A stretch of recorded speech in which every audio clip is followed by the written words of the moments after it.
At our family's annual holiday dinner, my mom was enthusiastically trying to set up my childhood friend, Ethan, with one of her friend's daughters. "Actually, Mrs. Grant," Ethan said with a polite smile, "I already have a girlfriend." My aunt chimed in, laughing. "Oh, Ethan's girlfriend is just the sweetest thing. So beautiful and put together. I heard she's on the student council." "Hey, Chloe, do you know her?" The fork in my hand trembled slightly. I forced a smile, my eyes crinkling. "Of course. She's gorgeous. When she and Ethan stand together, everyone says they're the perfect couple. A match made in heaven." The second the words left my mouth, the smile on Ethan's face froze solid. In the hallway outside the private dining room, Ethan cornered me, his hand gripping my arm. His features were sharp, his deep-set eyes now filled with a weary frustration as he stared down at me. After a long moment, he finally explained, his voice tired, "My mom saw a picture of me and Ashley and got the wrong idea. You're not actually jealous, are you?" When I didn't answer, he rubbed his temples and sighed. "It's not what you think between us. She's just a friend from my program, that's it. What do I have to do to make you believe me?" I let out a soft, "I know." Ethan froze. His eyebrows shot up, a crack forming in his usually composed expression. He immediately pulled out his phone. "You don't believe me? I'll call her right now. You can ask her yourself." I pressed my hand over his, a faint smile on my lips. "You don't have to. I believe you. Don't bother her this late." He was taken aback, his tone searching. "Then what was that in there?" I had to come up with something. "You said you wanted to wait until after we graduated to tell our parents about us, right?" Ethan and I had kept our relationship a secret from our families. His mother had once declared, "My future daughter-in-law has to be an Ivy League graduate to be worthy of my son." But Ethan still looked confused, about to press the issue. Just then, his phone buzzed. I glanced at the screen. It was Ashley. Ethan awkwardly declined the call. It immediately started ringing again. "You should probably get that," I said. "It's the holidays. It might be important." He looked at me, his voice hesitant. "You're not mad?" "Not at all," I said, my eyes clear. "I get it." He seemed completely thrown. After a moment, he finally said, "Okay, well, you go back in and eat. I'll just take this call." "Okay." I turned to leave. He grabbed my arm again. "Our anniversary is next month. We're going to Paris. I already booked the hotel." "We'll see," I said, my voice flat. "But you've always wanted to go. What's wrong?" "I don't want to go anymore." On our last anniversary, he had ditched me for Ashley's birthday party. I had waited for him at the airport from sunrise to sunset, like an idiot. "It's still a long way off," I said. "Too early to plan." I turned and walked away, completely missing the dark look that settled over Ethan's face. Back at home, my mom pulled me aside, eager to gossip. "Your aunt was just telling me that Ethan's new girlfriend is incredible. She's the vice president of the student council." She went on, "You know, that boy has been exceptional his whole life. It makes sense he'd find someone just as perfect. Chloe, you should really learn from her." Right. I should learn from her. The girl's name was Ashley. She was in Ethan's graduate program. In their department, he was ranked first, and she was second. On campus, he was the king, and she was the queen. On the university's gossip forums, threads about them were always trending. Ever since Ethan started playing her personal bodyguard, a whole campus fandom had sprung up around them. People swore they needed their daily dose of athlete content to survive. Ethan never bothered to deny any of it. I had been furious, demanding he clear the air. "Don't be dramatic," he'd said. "I'm just helping her out. She has too many guys hitting on her, and it's distracting her from her studies. It's normal for classmates to help each other out." He had been scrolling through his phone while he said it, a smirk playing on his lips as he read the forum posts about them. "Chloe." My mom's voice pulled me from my thoughts. "Honey, be honest with me. Did you and your boyfriend break up? Last time we talked, you said you were bringing him home for the holidays." "Yeah," I said softly. "When did that happen? Why didn't you tell me?" "A while ago," I mumbled. "It didn't seem like a big deal." My mom sighed. "You always keep everything bottled up. Are you still thinking about him?" "No. Not anymore. The boy I was in love with was already gone. Ethan and I grew up together, the classic childhood sweethearts. After high school, we planned to go to the same university. But when the acceptance letters came out, he had a full ride to Yale, and I had barely scraped into a state school. I locked myself in my room and cried all day. "It's okay," Ethan had comforted me. "There are plenty of great schools near New Haven you can transfer to." My eyes were red and swollen. "My grades are just average. I'm afraid I won't get in, and we'll be separated." "We can do long distance," he'd said, wiping a tear from my cheek. "It's only 4 years. It'll fly by." That night, I did something incredibly impulsive. I went online, and without telling anyone, I changed my top choice university to a small, less prestigious college just a town over from Yale. When Ethan found out, he held me tight. "Chloe, you didn't have to do that." I looked up at him from his embrace and pouted. "Then you have to be good to me for the rest of my life. If you ever treat me wrong, you'll be sorry." My hand drifted downward. He froze, his eyes instantly turning dark. He leaned down and kissed me, a deep, passionate French kiss. That night, we were both clumsy and confident.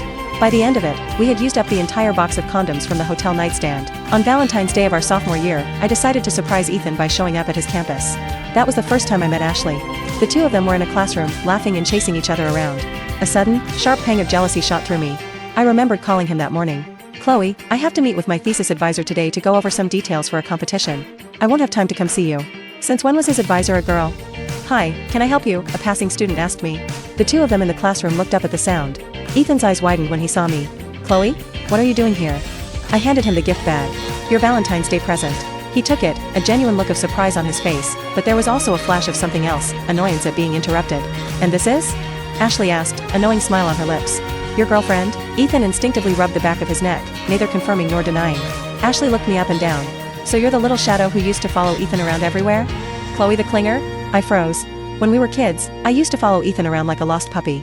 That was the nickname he gave me. It was supposed to be our secret. Ashley tilted her chin up, a flicker of contempt in her eyes. "Just kidding. Don't take it seriously." I shot Ethan an angry look. He just smiled and said nothing. On the way to the dining hall, I asked him, "Are you two close?" "Of course. We study together all the time. Lately, we've been prepping for a debate tournament, so we're basically inseparable." He said it so casually, completely oblivious to the sharp edge in my voice. "So she's the damsel in distress you rescued?" Ethan laughed. "Yeah, we met after that. She's got a big mouth, but she's a good person. All the guys in our program just treat her like one of the brothers." I fell silent. I was completely out of it for the rest of the walk. When we got to the entrance of the dining hall, I couldn't hold it in anymore. "I don't like her. I want you to spend less time with her." Ethan saw the look on my face and his tone softened. "Chloe, don't overthink it. She's just a friend. I was supposed to come see you today, but I had a last-minute student council meeting." He handed me a small gift box. "Happy Valentine's Day." He squeezed my cheek, changing the subject, asking me about my classes and how I was doing. I answered his questions one by one, but my mind was a million miles away.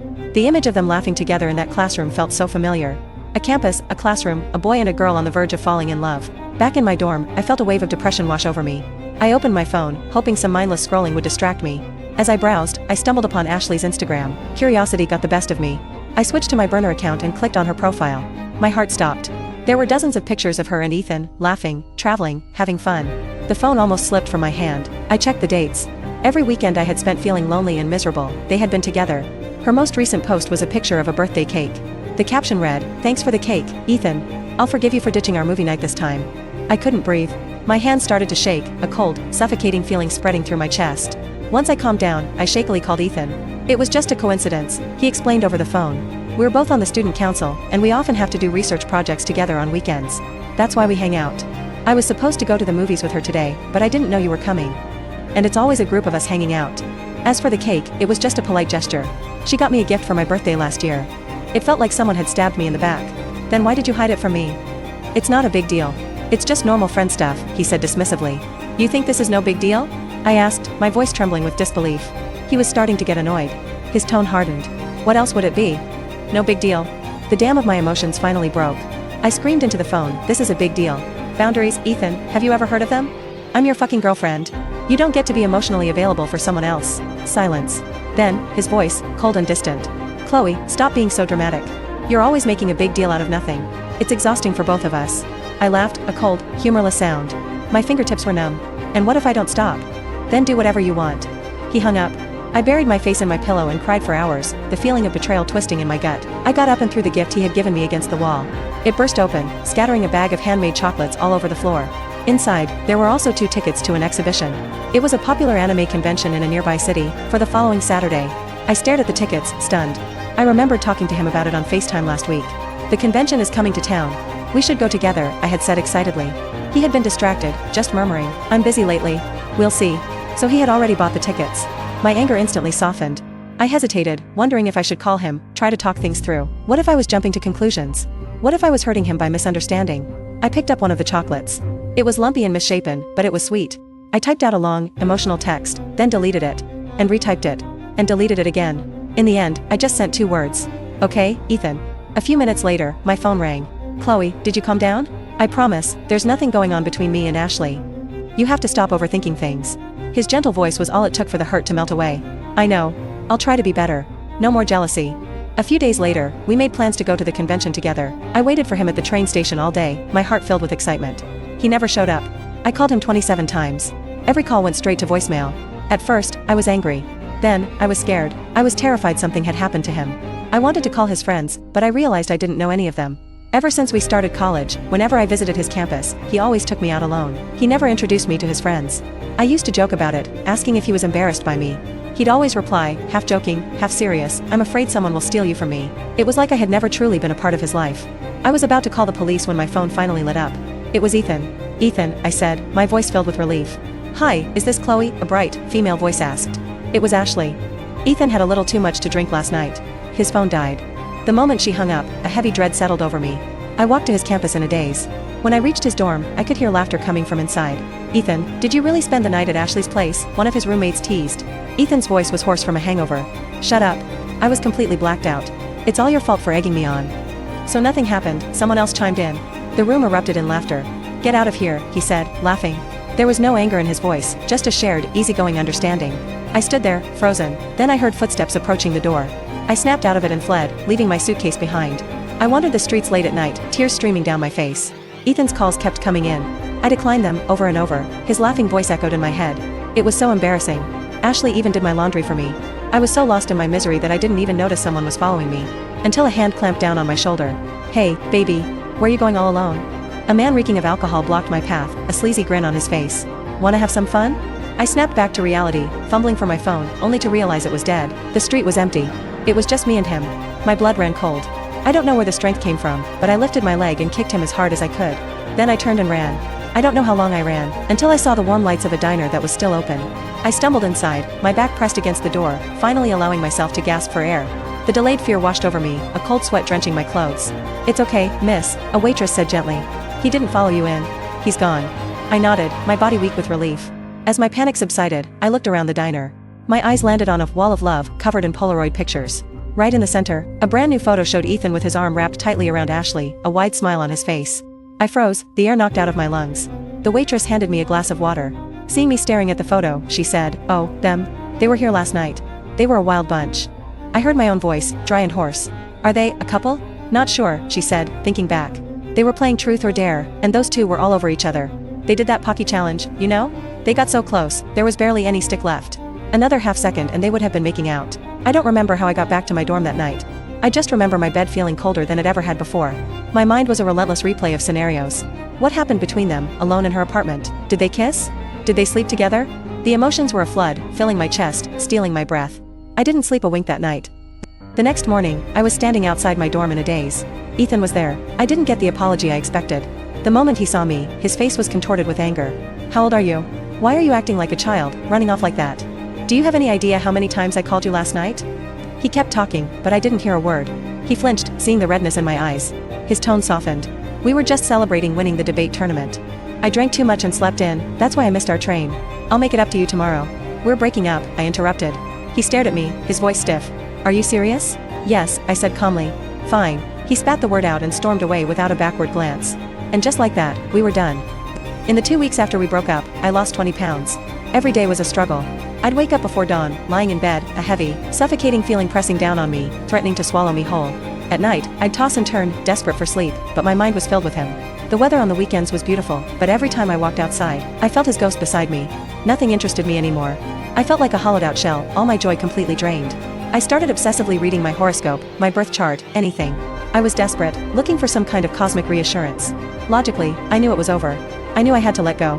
But I couldn't stop fantasizing that he would come back, that we would have one more fight, one more conversation. I couldn't accept reality. I reread our last text exchange 15 times. He had still been calling me, babe. The pain was a physical knife in my chest. I archived the chat, but I couldn't bring myself to delete it. Trapped in this limbo of hope and despair, I got sick. When I opened my eyes in the hospital, Ethan was there. He looked the same, just with a new haircut that made him look even more handsome. We just stared at each other in silence. I broke first, tears silently streaming down my face. He smiled softly, gently wiping them away. "Your mom told me you were sick. I'll take care of you."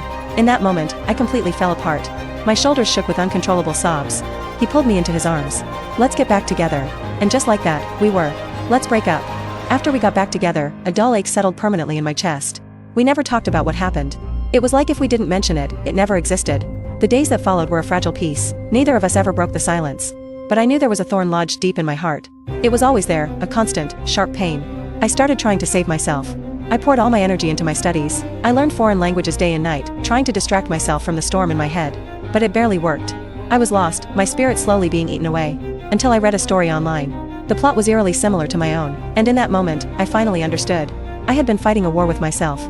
Everything I had done was just a long, drawn-out process of desensitization. From that day on, I stopped asking where Ethan was going. I stopped throwing tantrums. I stopped getting jealous. Even when he bailed on our plans for Ashley, I would just text back, "Okay." I had finally become the understanding girlfriend he always wanted. I knew my self-therapy was working. So, the day I got my GRE scores back, I started my application for a master's program abroad. Chloe, what are you thinking about? My mom's voice pulled me back to the present. Mom, I have some good news. Your grad school application was accepted. After the new year, once your visa is sorted, you can go. I was surprised.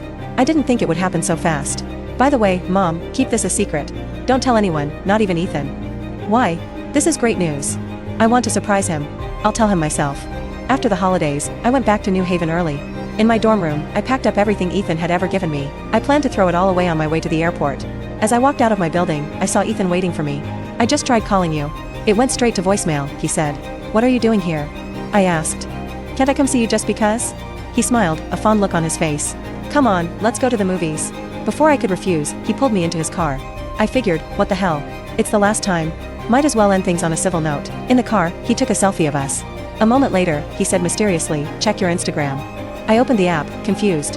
He had posted the picture with the caption, movie date with my girl. Winky face, delete it, I said. He froze. Chloe, you've always wanted me to post you. Now that I have, you're not happy? I used to feel so insecure, constantly begging him to make our relationship public. He always said, come on, none of my friends post their girlfriends. It's so tacky. I made up an excuse. You took a bad picture of me. Ethan just looked at me, then said softly, Chloe, you seem different lately. I'm on a diet, I said flatly. At the theater, I picked a random movie that was popular. Right as the plot was getting good, he leaned over and whispered, spoiler alert, they're about to kiss. You've seen this? Yeah, he said nonchalantly. Saw it with Ashley before break. Oh. I just kept my eyes on the screen. He seemed to realize his mistake. Chloe, you're not mad? Nope. It's normal for classmates to see a movie together. I watched intently as the two leads on screen kissed. He didn't get the reaction he was expecting, and he started to fidget. He tried to feed me a piece of popcorn. I just took the bucket from him. Thanks. He was silent for the rest of the movie. It was late, so we got a hotel room. I have a party with some friends tomorrow, Ethan said, drying his hair. You should come. I looked at him. He really did have a nice body. No wonder I used to be so obsessed. Now, I felt nothing. I'm tired. I don't want to go. I pulled the covers up and turned over. The sound of him drying his hair stopped. In the middle of the night, he suddenly rolled me over and yanked down my pants. I woke up with a start. What are you doing? His face was blank. Fucking, he said through clenched teeth, you. I knew he was angry. I curled my legs up, silently enduring the relentless thrusts. After the fifth time, he was finally spent. I pulled the covers back over myself and turned my back to him, terrified he would start again. In the dark, he wrapped his arms around me, holding me tight. He pressed against my back, his kisses desperate and frantic. The next day, Ethan was a completely different person. He took me to all the tourist spots in the city. He was the perfect, attentive boyfriend. For a moment, my heart softened. Maybe I should tell him I'm leaving the country. After a decade of history, we deserved a clean break. But that night, I changed my mind. As we walked up to the private room he had booked for the party, someone asked, Hey, Ethan, who's the new girl? My girlfriend, Chloe. He was finally, publicly, introducing me. All the things I had begged for, now handed to me so easily. I didn't know how to feel. She came to New Haven just to be with me, he added. The group oohed and awed, praising his irresistible charm. I looked at him. Still so full of himself, he was still chatting with his friends. I went inside by myself. As I sat down, I heard someone say, Wow, Ethan is so thoughtful. The cake is anime themed. Someone else added, Of course. Ashley loves anime. Ethan even asked me to buy 2 tickets to that convention for him and Ashley. He lost them, though. He looked everywhere. This cake is probably his apology. I froze, a sharp pain piercing my chest. So those tickets were never for me. I laughed to myself, a bitter, hollow sound. Ashley walked over, explaining, Chloe, don't misunderstand about last time. Ethan and I are just like brothers. He slept on the couch at my place. My roommate can vouch for me. Nothing happened. A wave of knowing laughter went through the group. I looked from her to Ethan, my voice completely flat. It's fine. Even if you did sleep together, I wouldn't be mad. I paused, and under Ethan's suddenly pale gaze, I smiled. You're brothers, after all. I understand. The party went dead silent. Ashley's face went from white to red. Ethan was furious. He dragged me out of the room, his brow furrowed. Chloe, what was that? Did you have to say that in front of everyone? My voice was calm. What did I say that was wrong? You're the one who always says you and her are just friends, that there's nothing to hide. I was just agreeing with you. Why are you the one who's mad? Ethan looked like he had been slapped. He stared at me, his eyes filled with confusion and the raw anger of being publicly humiliated. Go back in there and apologize to her. I smiled faintly. Not a chance. Ethan completely lost his temper that night. We stopped talking. A week later, I had the official withdrawal papers from my university. That night, I was on a flight to France. When I landed, I opened my phone. On his Instagram, there was a picture from the party. Ashley was laughing, smearing cake on Ethan's face. They looked like a couple. I smiled. I blocked him and changed all my contact information. In that moment, for the first time in a long time, my mind was completely clear. In a new place, with so much to do, I was finally busy. After the party, Ethan thought that posting the picture would be enough to make Chloe jealous. A few days passed. Nothing. Ethan laughed to himself. She's playing hard to get. But after 2 weeks, still nothing. Ethan started to get antsy. Chloe's silence was unnerving, like the calm before a storm. He hesitated for a long time. Finally, he swallowed his pride and decided to contact her. But his calls wouldn't go through. "What are you doing?" he texted her. That's when he saw it. He had been blocked. A wave of unease washed over him. He immediately took a taxi to her university. "Chloe?" She withdrew from the program, the registrar told him. Ethan stumbled back to his own campus in a daze. He ran his hands through his hair, completely bewildered. He didn't understand how things had gotten so out of control. Shouldn't everything have gone according to his plan?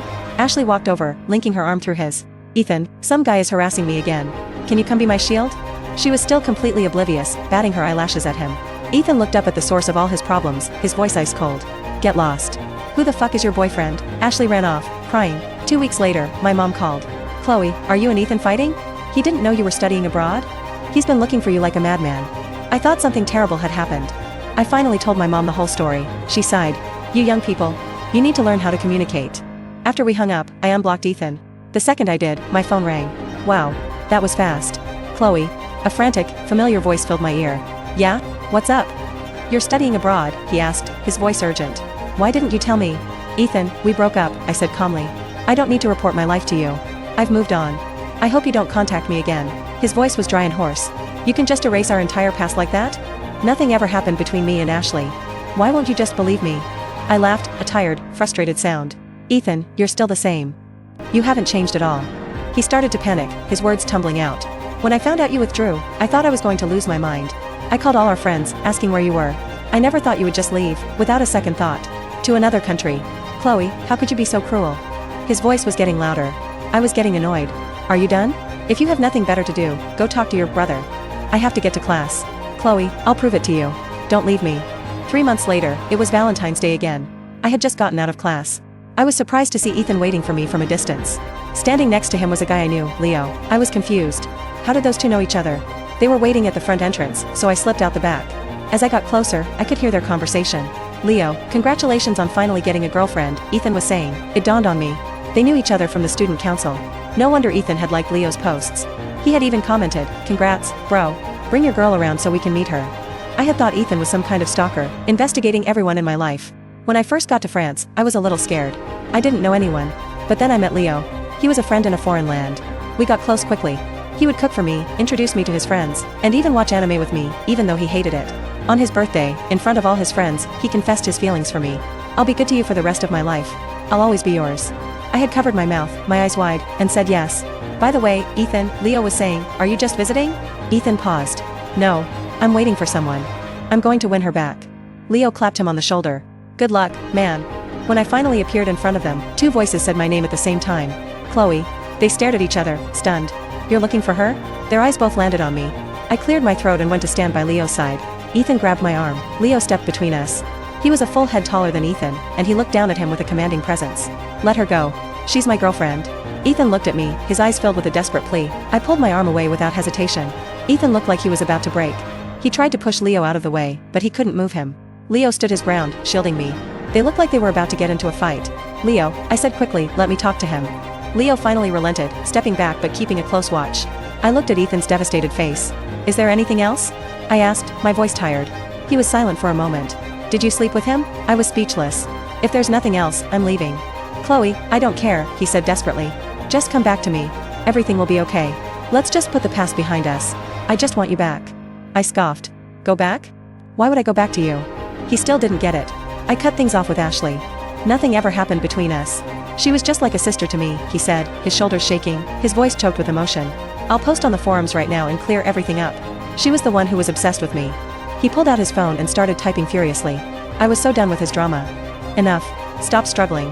When we were together, did you ever have any boundaries? You were a grown man, carrying on an emotional affair with another woman. Did you ever once think about my feelings? I was your girlfriend, not your servant. You only remembered me when you wanted me, and ignored me when you didn't. You were emotionally abusive, putting yourself on a pedestal while I lived in misery. You've known since we were kids that I loved you. But you shouldn't have used that to torture me, to make me live in pain. If you didn't think I was good enough, you should have just broken up with me, instead of putting me through this endless cycle of breaking up and getting back together. You enjoyed the ambiguity, the attention from other girls. You know it's true, don't you? Stop lying to yourself. Ethan was crying. He sank to the ground, sobbing. I'll change, I promise I'll change. Just don't leave me. I looked down at him. It's too late. I made your favorite dinner, Leo said, walking over and taking my hand. Ethan let out a primal wail. The sound was like a hyena begging for mercy before a lion delivers the final blow. Don't go. Don't leave me. I walked away with Leo without looking back. That day, Ethan flew back to the States. The post he made on the university forums went viral. Overnight, Ashley's perfect girl image was shattered. She couldn't handle the online abuse and had a mental breakdown. She was hospitalized and had to take a leave of absence from school. In the psychiatric hospital, she begged Ethan to visit her. He didn't respond. He just sent her one word, bye. One day, she was standing at the top of a staircase when another patient accidentally pushed her. She ended up in a coma. Her parents tried to sue Ethan. They said his post was what drove their daughter to this. Ethan's family couldn't take the harassment. They quietly moved back to their hometown. Ethan was also expelled from the university for his moral turpitude. After that, he started drinking heavily, fighting with his parents day and night. Under the Eiffel Tower. What are you thinking about? Leo leaned against me from behind, his arms wrapped around my waist. I was just remembering someone who promised to bring me here, I said, looking out at the glittering lights of the city. But he broke his promise. Leo squeezed my hand, his palm warm. Good thing, he whispered in my ear. I made it in time.